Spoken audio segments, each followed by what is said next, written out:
मेहनत की जीत। ऊंट। रेगिस्तान के बीचों बीच एक छोटा सा गांव था। उस गांव के पास फैला हुआ था सुनहरा तपता हुआ रेगिस्तान, जहां दिन में सूरज आग बरसाता था और रातें ठंडी हो जाती थी। उसी रेगिस्तान में एक मेहनती ऊंट रहता था जिसका नाम था धीरू।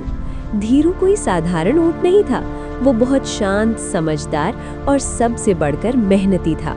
गांव के लोग उसे बहुत मानते थे क्योंकि वो रोज भारी सामान, पानी के मटके और अनाज के बोरे दूर दूर तक पहुंचाता था। उसी रेगिस्तान में कुछ और जानवर भी रहते थे। एक घमंडी घोड़ा, एक आलसी गधा और कुछ तेज मगर लापरवाह हिरण। वे अक्सर धीरू से कहते, इतनी मेहनत क्यों करता है, जिंदगी आराम के लिए होती है। धीरू बस मुस्कुरा देता और कहता, मेहनत ही असली ताकत होती है। एक साल रेगिस्तान में भयानक सूखा पड़ा। पानी के कुएं सूखने लगे। गांव में हाहाकार मच गया। गांव से बहुत दूर एक पुराना कुआं था जहां अभी भी थोड़ा पानी बचा था, लेकिन वहां तक पहुंचना आसान नहीं था। रेत के तूफान, तेज गर्मी और लंबा रास्ता। गांव वालों ने जानवरों से मदद मांगी।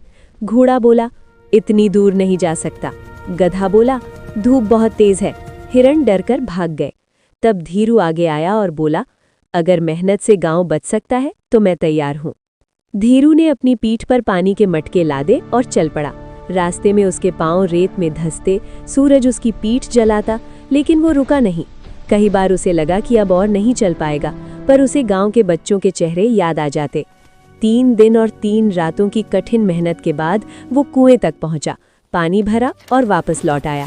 जब धीरू गांव पहुंचा तो पूरा गांव खुशी से झूम उठा। बच्चों ने ताली बजाई, बुजुर्गों की आंखों में आंसू थे। वही जानवर जो उसे मेहनत करने पर चिढ़ाते थे, अब शर्मिंदा खड़े थे। घोड़ा बोला, आज समझ आया कि ताकत से ज्यादा जरूरी मेहनत होती है। गधा बोला, आलस ने हमें पीछे रखा। धीरू ने बस इतना कहा, जो मेहनत से नहीं डरता वही जीतता है। उस दिन से रेगिस्तान में धीरू की कहानी मिसाल बन गई। नीति: मेहनत कभी व्यर्थ नहीं जाती। धैर्य और लगन से बड़ी मुश्किल जीती जा सकती है। सच्चा हीरो वही होता है जो दूसरों के लिए मेहनत करे।